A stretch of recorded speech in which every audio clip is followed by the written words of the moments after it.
All right, welcome to another Small Business Pivots. Today we have another special guest, which many of you listeners probably already know, as she's world-renowned networking queen. We have all kinds of names, but I know no one can say their name in their business like the business owner. So I'm going to let you introduce yourself like I usually do with our guest. So I am Sybil Hale, the owner of Pros Make Ready Sanitizing Services and also the founder owner of Mix and Mingle Business Networking Organization.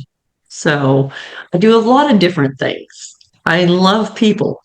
Yes, you do. And people love you too. So we've Thank known you. each other for quite many years, very active in the community. How do you think we're going to help our listeners best today before we get started? Before we get started, we are going to help them, number one, understand how to network correctly. And networking really does work if you do it the right way. It hurts my heart when people network and they're like, I'm getting nothing out of this because they're not doing it the right way. And I just want to make sure that people know I'm not maybe the expert, but I've got a little bit of experience underneath my belt and I know what works for me. And I've seen it work with millions of people too. And I think I can give some value there.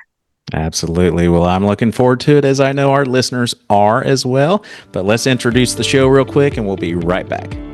Welcome to Small Business Pivots, a podcast produced for small business owners. I'm your host, Michael Morrison, founder and CEO of Boss, where we make business ownership simplified for success. Our business is helping yours grow. Boss offers business loans with business coaching support.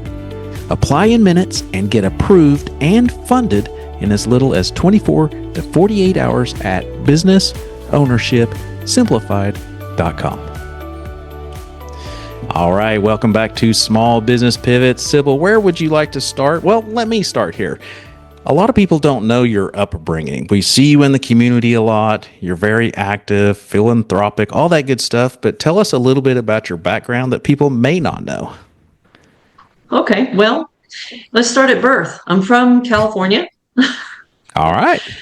Yep. And lived in Maine until 81 and came here at 81 when I was in eighth grade.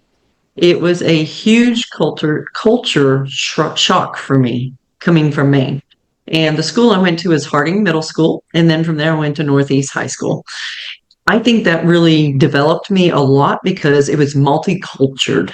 And in Maine, it wasn't multicultural. And so this was a whole different world for me. Learned to adapt to that, made some amazing friends. I will say when we were in Maine, what built my work ethic is we owned a chicken farm. Most people don't probably know that. I had So not heard that. well, I don't really share a whole lot. So it was a 4-story chicken barn. We got the little baby chicks when they were baby chicks, and we would raise them until they were big enough for poultry when the trucks would come get them and haul them off for food. And there were 6 of us. There's 6 of us kids, mom and dad, and we all worked in the chicken business. We all made sure they had to go in there every day, make sure that the chickens had water, make sure that their grain feeders were working, making sure if there was a sick chicken, we would have to take him out and take care of his head and then put him in the incinerator. When all the chickens were gone, we would all go in there and clean everything and get rid of all the old sawdust and all that. So I believe that taught me work ethic. And so none of us out of my siblings, none of us are afraid to work. So that was a very good thing to learn. So here in Oklahoma, it took me a minute to get used to the weather here because in Maine, it's much cooler and we don't quite have the humidity. So I also trained for a marathon like you did, which congratulations on doing that. That is so cool. Does it not just make you feel so good? It is almost surreal, to be honest. It really is. It was really cool. I totally agree with you. So it was back in 2005. I did my very first it was the second annual women's Nike marathon in San Francisco. And I did the full marathon. Thank God they didn't put us on those hills that went like this. That's the first thing that came to mind. I was like, oh my goodness. Thank God they didn't do that. But when you do the Oklahoma Memorial Marathon, you've got that first hill that you get to go up. And that's a little steep of the hill. Yep, So it is. So after doing that, I knew, I don't know, it just teaches you that no matter what you do, you can accomplish anything in the world. Amen. All you got to do is set your mind to it. And I've always felt that way, but doing the marathon, I think, really helped me understand that much more. And then after that, I've done 8 of the half marathons with Oklahoma City, and I am done with those days. It was funny. When I was done, I was done. So just a commonality, that we both have right there is, the marathon. So with that, let's see, in 93, I started my very first business, which was a cleaning business. It's called Sybil's Housekeeping and More. I started that because the place that I was working, my boss was like, you need to get into a business that's a need, because his business was going into bankruptcy. He's like, you need to go into one that's going to need. So I was like, what? He said, well, get into housekeeping. I'm like, no, not interested in housekeeping. I had a girl from high school that did that. I'm not interested in doing that. But the more he talked to me, he's like, you can make as much money as an RN. My ears start perking up. You can work the hours that you want to work. And I'm like, oh my God, I like that. Yeah. So I went ahead and jumped in and started a housekeeping service. And as of this year, I am fixing to be 33 years in the industry. Wow. So in 2012, so 19 years into my business, I had a girl that was a no-call, no-show. I was out of the country enjoying vacation, came home, confirmed. She filed unemployment. When I came home, I confirmed that she was no longer working for me. She went out and filed unemployment, and they gave it to her. She was a subcontractor. You cannot do that. She never paid unemployment taxes. But this was during the time the country was hurting for money. This was in 2012. Obama was president. They did not want people being subcontractor, contractor. They wanted employee, employer, money that's paid in on a regular basis, right? So with that, the Unemployment Security Commission came in and said, we're going to audit you for the last 3 years as an employer. I was like, no, I paid my taxes, I 1099 my people. When I made cash, I turned it in. I did everything legit. So I talked to my CPA. He said, close it down, start under another name, and do things differently. Well, I did pay attention to the 1099 form. And the thing I guess evidently I missed was you had to make a check out to a business, not to a person. And I was making it out to people. That's why they said I was an employer. So at that point, gave 4 girls, clients and customers, said, here, take it, thrive, grow. I don't want anything for it. Here's how you do a business, but please take care of the people and take care of yourself. At that point, I stepped out of picking up any new clients. I was like, I'm done. Took the wind out of my sails, but I still kept taking care of my clients, because you build that relationship. That is one of the biggest keys, relationship. So I had great relationship, and I worked hard to build that business, right? So I got into some multi-level marketing and did okay with it, didn't get where I wanted to go. And so in August of 19, my husband went through kind of a midlife crisis type of situation. And that made me hit my knees. And God directed me back into the housekeeping industry with lots of reservation and fighting. I did not want to do it because I've been trying to get out for 7.5 years, right? So after fighting and arguing, he won. We launched October 15th of 19, Pros Make Ready. And after doing about 3 jobs, my thought was we were going to do a very detailed cleaning service. In other words, we're going to go into commercial buildings and we're going to go into empty homes. Guaranteed you would not find a fuzz bunny anywhere. I don't care what crevice, crack you looked at, drawers, you can pull them out. Underneath there's nothing. We did 3 of them. And after I got done with that, I was like, you know what? I just cannot do this anymore. And it came back to a remembrance about fogging about 4 years previously. Due to networking, I had met a girl who did fogging, sanitizing services. And I thought, man, that is so cool. If ever I was to get back into cleaning, I need to look into that. So I just threw it in the back burner, never thought of it again, right? So here I am doing it, and it's like, I can't do it anymore. And God brought it back to my remembrance. And it was like, it's time to go talk to her boss. So it took about a month to get in, talk to him. He's like, sure, here, this is what you need to do, da-da-da-da-da. We started fogging December 23rd of 19. And what happened February, March of 2020? COVID hit. COVID. Exactly. And we were all set and going. And I'm telling you, 100%, not 1% of that was me. That was not my idea. I didn't want it, but I love what I'm doing now. So what we do now is we use electrostatic fogging, and we go in and we kill all the germs, viruses, allergens, odors, mold, mildew. We can do it short term. We can do it long term. We treat the HVAC system. That's the air that you breathe all the time. So there's microorganisms up in there, your pollens, your mold spores, there's all kinds of odors. All that stuff lingers up in there. And so no matter how much you clean your house, if you don't take care of the air that you're breathing, you're still going to have some issues. So we figured all that out. And so we offer that. We do short-term and long-term solutions. Whereas we can put something in the HVAC system, it's a device that treats continually. So we help people in a whole different way, right? And it's going beyond clean. So, and it's all safe. It's ions, there's no ozone or anything like that. With that, I had a girl step up and ask me one time, hey, because I've been a networker for about 10 years now. I'm part of a group that's an industry exclusive. You meet once a week. They're great. I think everybody needs to be a part of a group like that when you can afford to be a part of that group. And you just got to figure out which one's right for you. But that taught me the foundations of networking. I didn't really know how to network before, other than I just love to help people. So I had people all the time. Who do you know that does this? Who do you know that does that? So I was just naturally networking, but I didn't know how to network. So I had a girl reach out and say, hey, I want to start a networking group teaching people how to network. Would you do it with me? And I was like, I can't. This is about a year and a half after I started Pros. And I was like, I've got to focus on this business. So I helped her get connected with another person. They started a networking group, went to that first networking. And at that networking group, they're like, pick 2 or 3 people and set up a lunch. So I did. But I got to looking around the whole room and I knew everybody in the room. There was 39 people because of all the networking I do.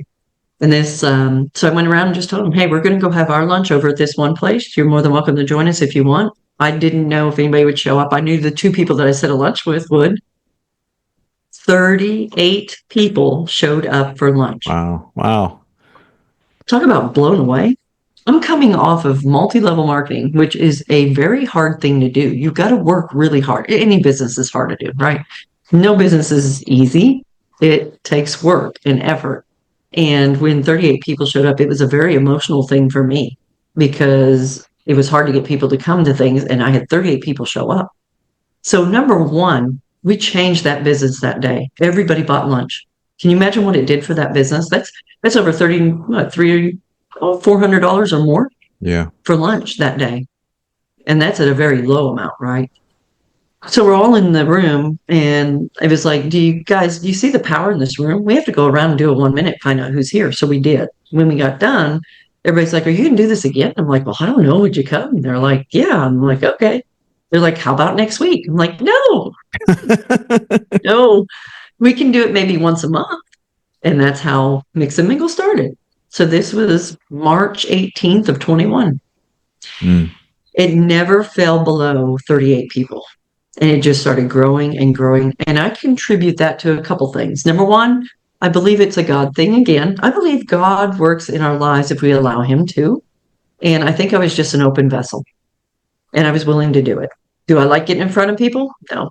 That's not my I'm the person that likes to be in the back of the room, making sure everything's working. I don't Make need sure to be everybody else is getting to people. Yes. You get the exposure. I'm going to get back here. So, when everybody did that and decided that's what they wanted to do, we had the 38 and it just kept growing and growing and growing. And we had gotten to the point that we had 69 people in this little bitty room that held about 35 people comfortably. Oh, goodness. Where was the first location? Whip Bakery Cafe. Whip Bakery. Okay. Yeah. Yep. So over there in More Acres. Yeah. And so I came out after that meeting. We had 69 people. We were pouring out the doors. They had 2 separate doors. Not everybody could fit in that room. And it's always been standing room only anyways, because that room was 35 people. We've never had less than 38. So we were always a little bit too big for the room, but we just kept having it there.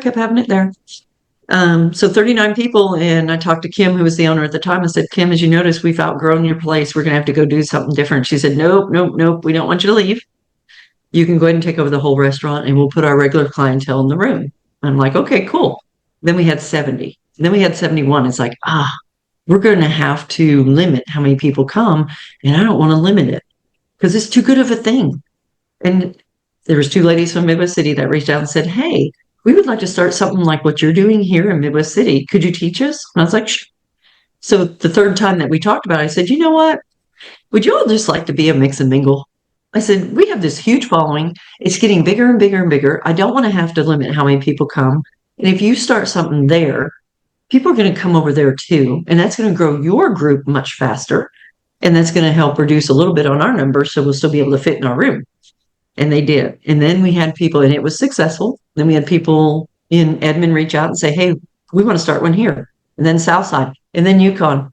So by the end of 22, by October of 22, we had 13 chapters running. Wow. Still not realizing we really had anything here, right? We're just doing a thing. We started getting phone calls from out of state. Hey, what's this mix and mingle? What's this mix and mingle? I'm like, I think we might have something here. We might need to protect it. So we went and talked to a couple of attorneys and decided to go with being an LLC and trademarking it. So we trademarked it for the whole United States and we LLC'd it. So we did that in March of 23. And so from that point forward, we have been working on getting all our systems and processes in place because we know we're going further. Don't know when we're going further, but we're going to get all our ducks in a row and be ready to go. So we have done that. We're 4 years old now. It is as of March of 25. We hit 4 years. Congratulations. So, I know, isn't it crazy? Every year is a good milestone. It is. And it's just one of the stories that totally proved to me what we were doing was making a difference. We had a lady in there who was an author. She has since passed. And she came to all 4 of the first meetings. And after that 4th month, she said, I have made over $16,000 from Mix and Mingle. And she's an author. And I was like, are you serious? That is so cool. So it's like, this is working. Why would you ever want to stop something like that? So that just, and continually, you kept hearing all these stories. It's like, well, we just have to keep going. This is really a good thing. We're helping the community. We're doing a great job. So our mission is, so everybody kind of knows what this is, we unite business professionals and the community over incredible local food, fostering real relationships, paying it forward, and strengthening the very communities we serve. Together, we create more than just connections. We build a movement of collaboration, generosity, and impact. So what that means, if anybody's kind of like, I'm not really sure what you're talking about. So bringing business professionals together, it's all business people, all industries, people that have businesses, sales reps, that sort of thing, business professionals with the community. That means wherever we have these chapter events, we want the community, all those other businesses around that area to come in, experience what we got going on, start doing business together, build those relationships, make connections. We do it at a local restaurant and we try to do a local mom and pop because most of us are local businesses. We're local small businesses and we're the little guy and we need each other. So we do it at a local mom and pop. We have to have a separate room for the most part so everybody can hear. While paying it forward, we always have a nonprofit come speak because we want to help the community.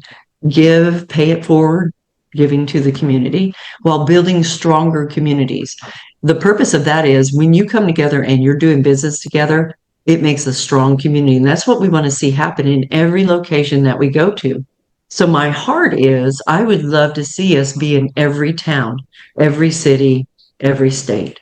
I think it's needed. Think about these little towns that they don't have anything going on. There's a very small group of business professionals in there, but they don't ever get together. They don't even talk. That's not how it should be. If you guys can do business together and build that relationship, it's all about collaborating, right? Not competing. There's enough business to go around. And so ours is open to anybody and everybody.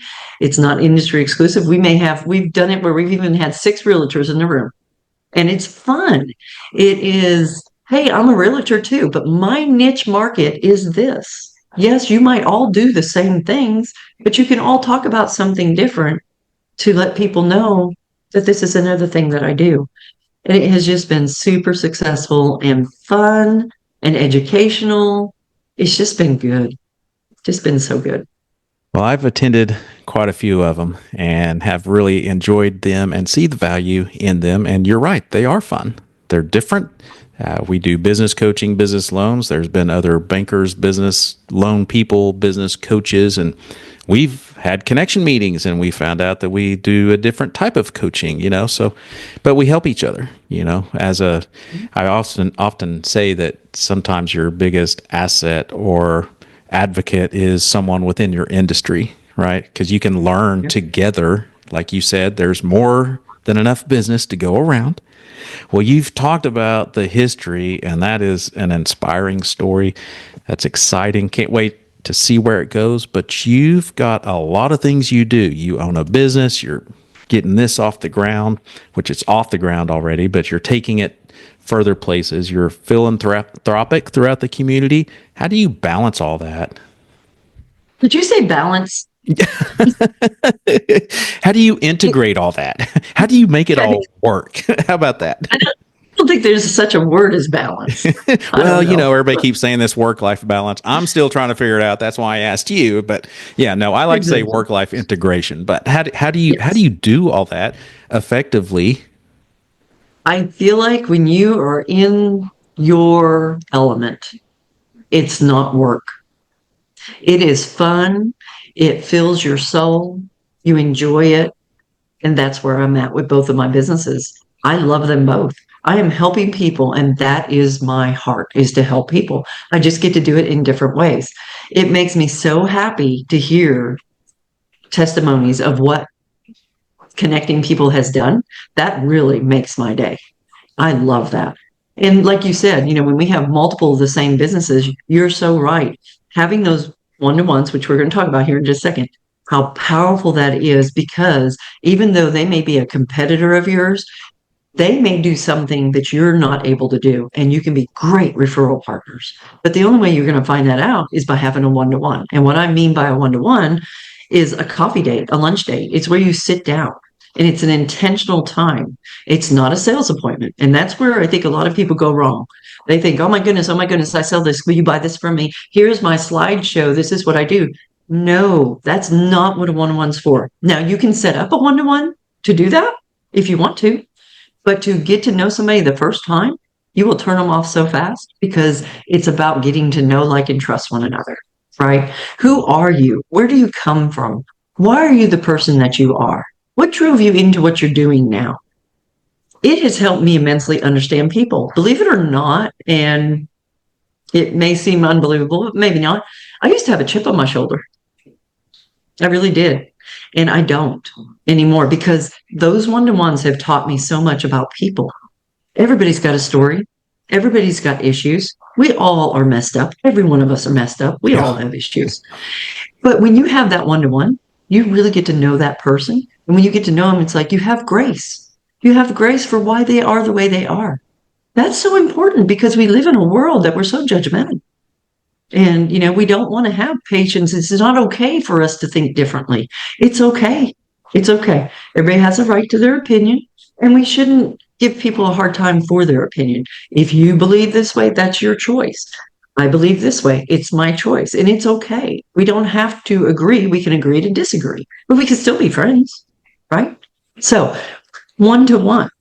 What's a one-to-one? Why do we want to have one-to-ones? So having a one-to-one is usually... You're listening to Small Business Pivots.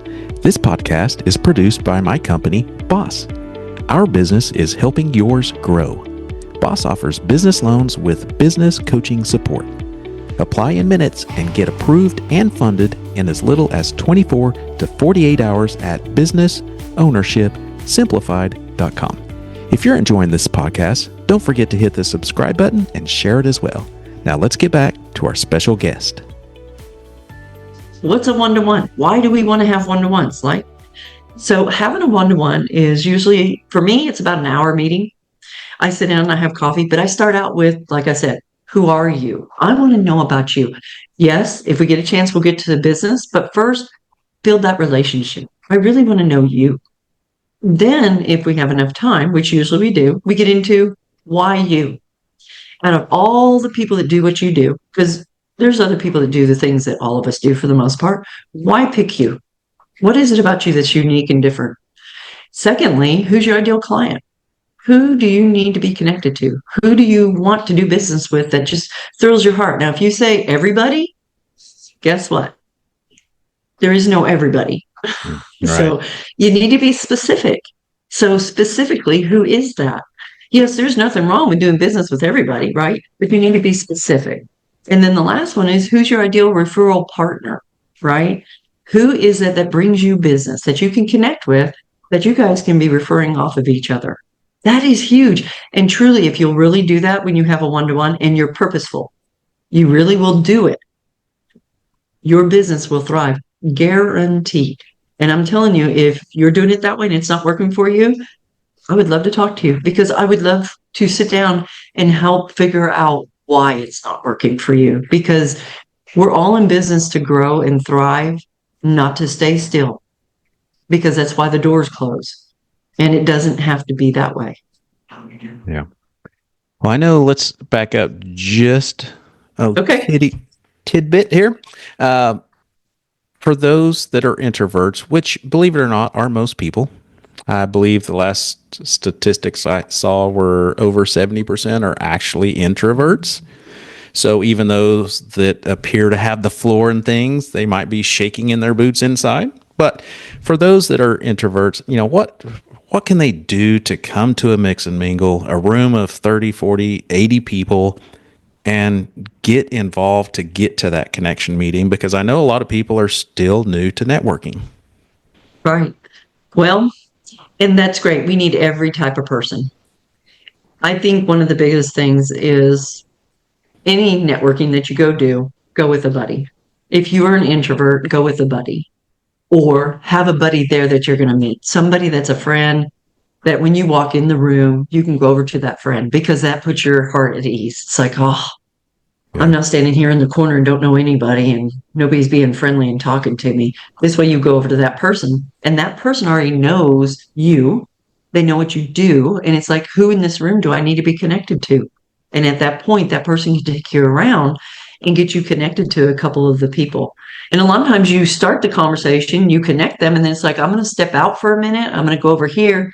And that gives you two the opportunity to talk for a couple of minutes. And usually you don't want to go into a ton of depth at that time, because you're at a networking event, right? You want to talk to multiple people. You want to visit, you want to whatnot. That's not the time to have your one-to-one. That's the time to get their card and say, hey, let's set up a one-to-one. And that's when you do that follow-up and set that one-to-one up. Next is when you come to a mix and mingle, it's a very friendly environment, which It is. is unique. It is. It is. I don't want any of the clicks. We don't have clicks with Mix and Mingle. And if we do, I need to know about it, because that's not who we are. It's so uncomfortable, especially if you're an introvert, to walk into a room and nobody will give you any time or attention. I've gone into rooms like that. That's not fun. I don't want to network in a room like that. But I'm kind of one of those type of people. I'm a rebel. If I walk in a room like that and I feel that way, my butt's going to walk over to a group and I'm going to make my way into the group. I'm just going to. And you can tell too, when that group is closed off, nobody has an opening. Sometimes if you just kind of stand there, but I'm not saying do that. I'm just saying I'm different and I'm going to go ahead and get in. But for the introvert, when you come to Mix and Mingle, it's a very friendly atmosphere. You'll notice too, it is more of a go-giver mentality, and people come up to you and say, hey, how are you? What can I do to help you? I mean, who does that, right? It just makes you feel so at home. It's like, you care about me? You don't even know me. It makes you feel good. So when you come to a Mix and Mingle, you'll find there's a lot of places that we have the tables pulled together. It's not me and my three at my table. I don't want that.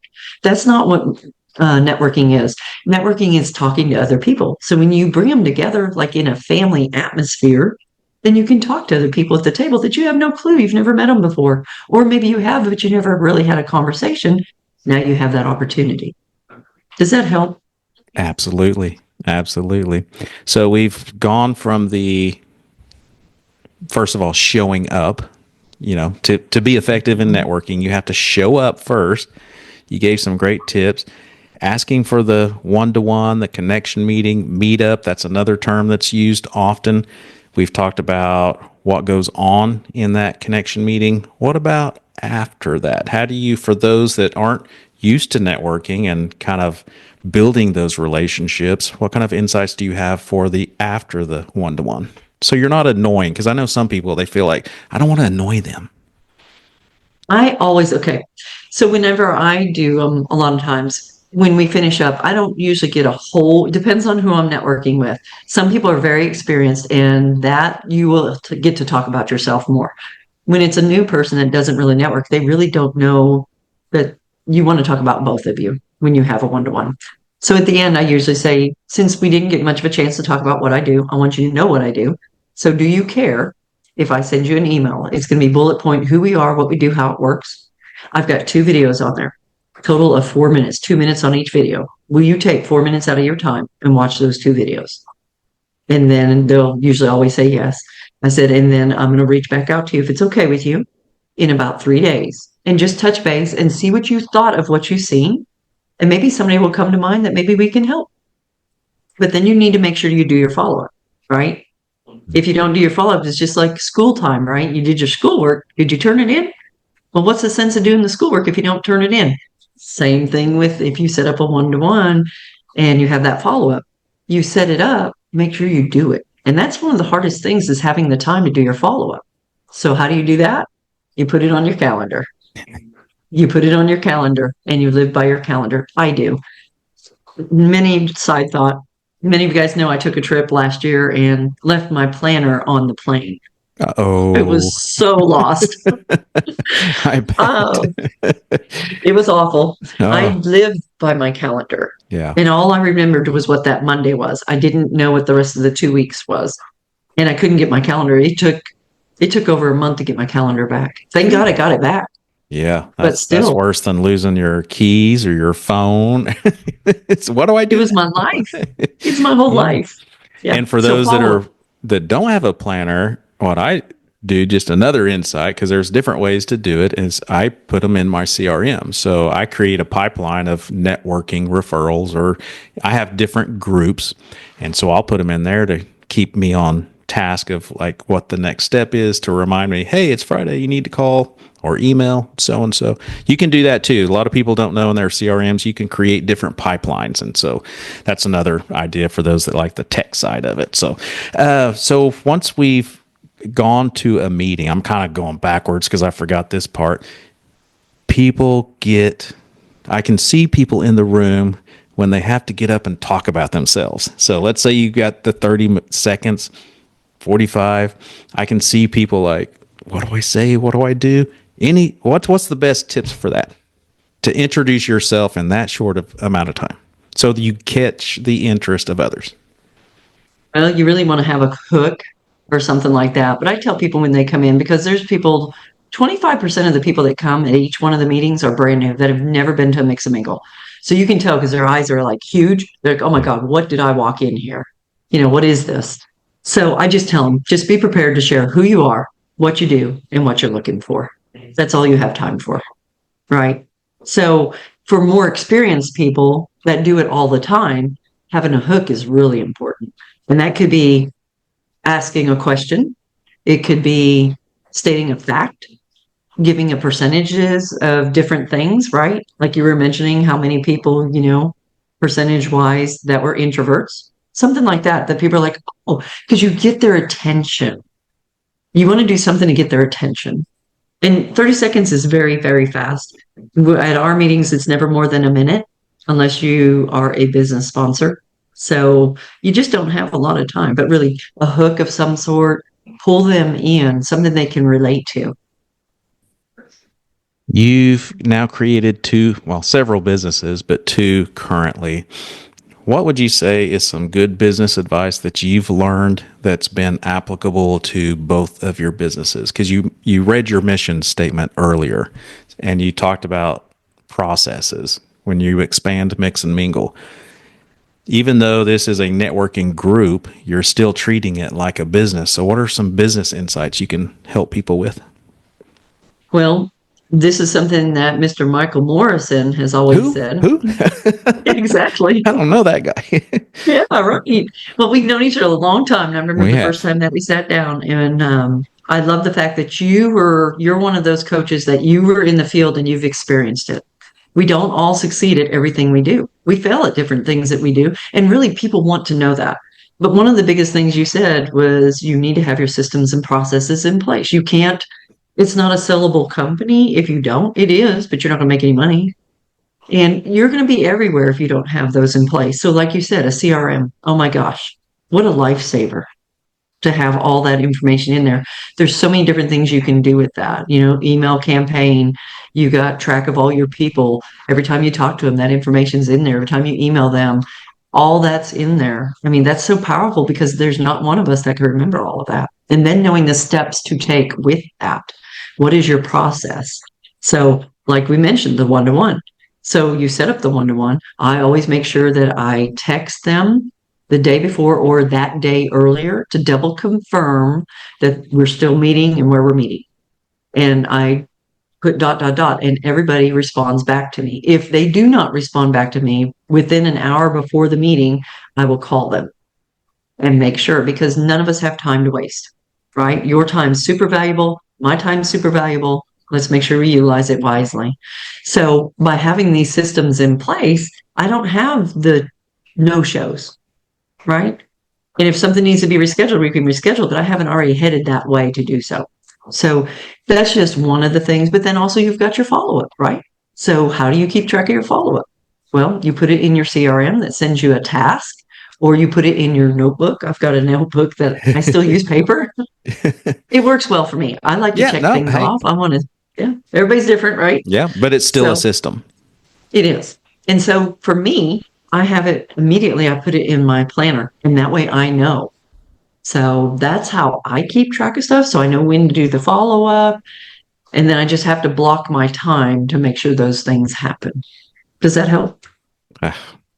A lot of people it does. Because there's still people that think a CRM takes too much time. And I'm like, no, it saves you time. In fact, for those that are still doubters, we highly encourage and almost require our clients to get a CRM if they don't. And we have seen a 30+% increase in revenue. Here's why. Because you can't remember everybody that told you, hey, call me in 6 months. You're not going to remember that. And some people are just trying to put you off. And others are, I've got one that says, call me the 1st of June. That's after their fiscal year. I wouldn't have remembered that in December, right? I mean, from December. In June, it's summertime, lake time. I got other things to do. So it really is beneficial and worth the time. Oh, goodness. And it doesn't take long. That's the whole thing. I think, if you have a whole database, a lot of times you can transfer that database in there, export it or whatever. And then that way you're not having to put all that in. But if you have to put all that in, hire you a teenager. Yeah. They like to make money, and they love being on the computer. Sounds like we need another podcast episode between you and I of CRMs. We got networking, now CRMs. It's all sales related. Well, Sybil, you've been a blessing today. Is there anything that we didn't cover that you feel like I really want to get this out there? I know you're talking about the future of Mix and Mingle and some things that are coming up soon. If you want to share those, you're more than welcome. Or if you've got other insights you'd like to share. Well, I would like to kind of just let you guys know that we do have some huge, huge, huge things coming up with Mix and Mingle. We're 4 years old, so we are fixing to start kindergarten, if you want to look at it that way. I love that. Yeah. Yay! So it's time to grow. We've got to grow. It's time to get older and do little older things. So with Mix and Mingle, we didn't realize it was going to be a thing. So we've been free all this time. And we've got over about a 3,200 database of people. Wow. And again, 25% of the people that come at least are brand spanking new at each meeting. And there's 15 meetings throughout the month. Okay. And each one meets once a month. At different locations, right?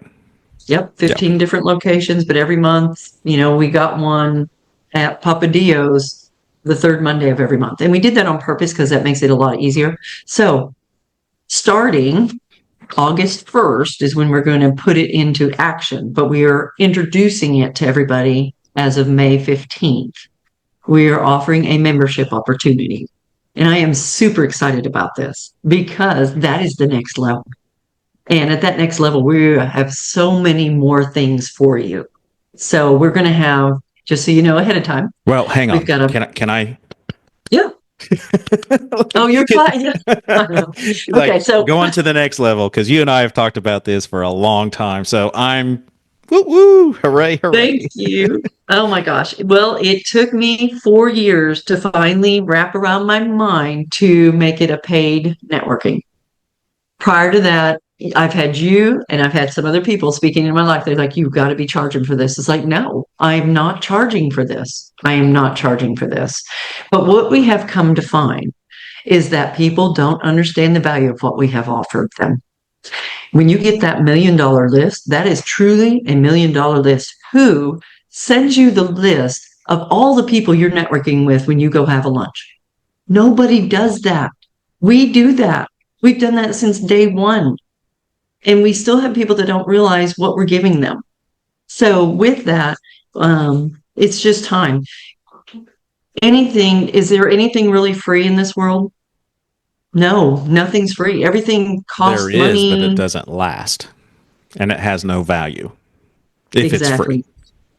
And two, it can't last. Somebody's Right. paying for it, though. Somebody's Exactly. paying for it. Right. So with this, if we ever fell short, I would be the one to come out of pocket. Well, we want to go to other places. We believe everybody in the United States and beyond need this. This is such a great thing. So with that, you have to have money. And so now it's time to step it up to that level.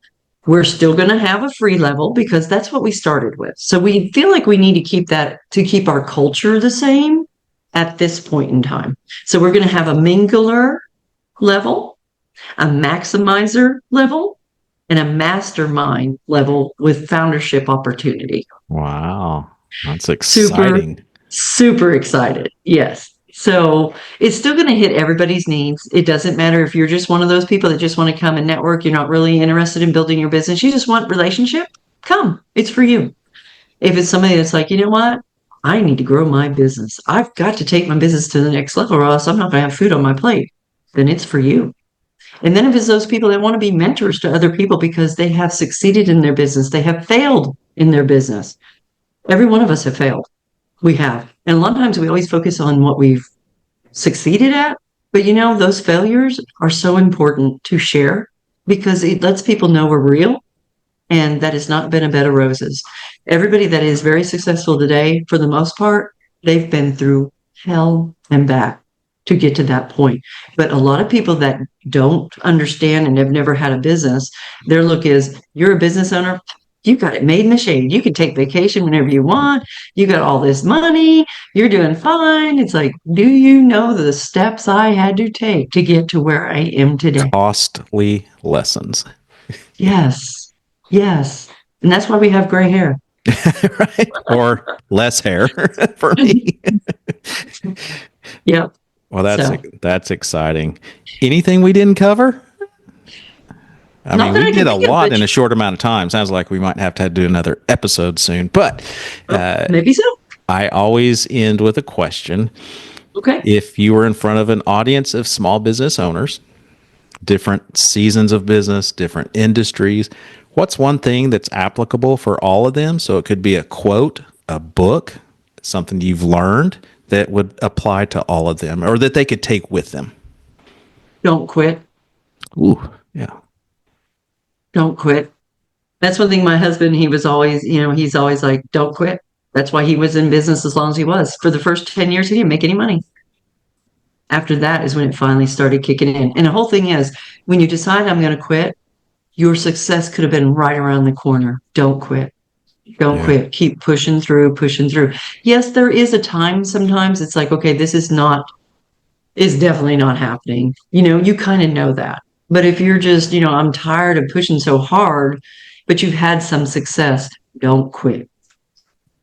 And if you need a little bit of encouragement of how that really works, if you're physically able to, go run a marathon. That'll teach you not to quit. For sure. Yes, you're so right because you can't quit once you get out there. You could. But you would let yourself down. Can you imagine if you would have went halfway and said, no, I'm not going to finish this? Would you ever forgive yourself for that? No way. First thing I thought of when I was out there running about mile 22 was I didn't do 9 months of training in ice cold, rainy weather, windy, all this stuff I did to quit. And my mind, it's a whole different perspective. So if you are able to, I know a lot of people can't, but if you are, I challenge you to train for a marathon because it will really help you with personal self-worth development and everything like that. So it's a mental thing. I know it's a physical thing, but it is more mental than it is physical. After mile 20, it sure is. All right, Sybil, you've been a blessing to many. Thank you for everything you do for all of us in the community. It's an honor to know you and have you on our show today. Well, thank you very much. We appreciate you, Michael, for doing this. And I feel very honored to come on and be able to share what little bit of insight I have. My pleasure. Thank you for listening to Small Business Pivots. This podcast is created and produced by my company, Boss. Our business is growing yours. Boss offers flexible business loans with business coaching support. Apply in minutes and get approved and funded in as little as 24 to 48 hours at businessownershipsimplified.com. If you're enjoying this podcast, don't forget to hit the subscribe button and share it as well. If you need help growing your business, email me at michael@michaeldmorrison.com. We'll see you next time on Small Business Pivots.